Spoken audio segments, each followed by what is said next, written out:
अस्सलामुअलैकुम, आप देख रहे हैं होराइजन न्यूज़ HD। खबर शामिल करते हैं साहिवाल से। मोटरवे पुलिस के शहीद पेट्रोलिंग अफसर रियाज अहमद की नमाज जनाजा साहिवाल में अदा कर दी गई। मजीद तफसीलात से आगाह कर रहे हैं महबूब चौधरी।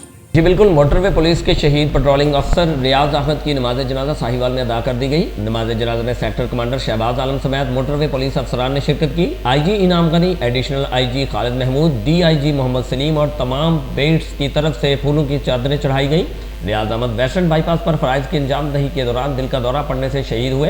मोहम्मद रियाज नहायत ईमानदार और पेशावर पुलिस अफसर थे। मोटरवे पुलिस अपने शहदा की फैमिलीज का हर मुमकिन ख्याल रखती है। जी मजीद खबरों और अपडेट्स के लिए हमारे YouTube चैनल को सब्सक्राइब करें, बेल आइकन को प्रेस करें और हमारे Facebook पेज को फॉलो करें।